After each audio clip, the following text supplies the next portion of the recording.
What Jesus wrote in the sand changed everything. The woman caught in adultery. She didn't expect that day to change her life. Dragged from the shadows, caught in the act, humiliated in public. A woman guilty of adultery was thrown at the feet of Jesus, surrounded by angry men, faces full of rage, stones clenched tightly in their fists. They weren't just trying to punish her. They were trying to trap him. They said, "Teacher, this woman was caught in adultery. The law of Moses commands us to stone such a woman. What do you say?" John 8-5. They thought they had him cornered. If he said let her go, he would be accused of violating the law. If he said stone her, his message of mercy would collapse. The crowd leaned in, waiting for his response. But Jesus didn't speak. He bent down and began writing in the sand.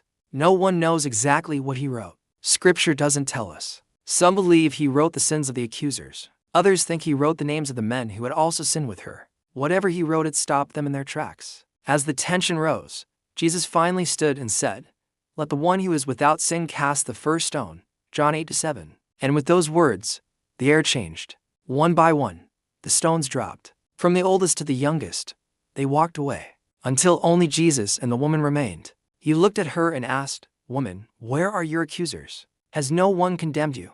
She replied, "No one, Lord." And then came the words that would echo through eternity, "Neither do I condemn you. Go, and sin no more." John 8:11. Mercy met justice. Grace stood in place of shame. The law demanded death, but love brought restoration. This moment was never about the crowd. It wasn't about the law. It was about the heart of Jesus. He didn't excuse her sin, but he offered her a future. That's what Jesus does.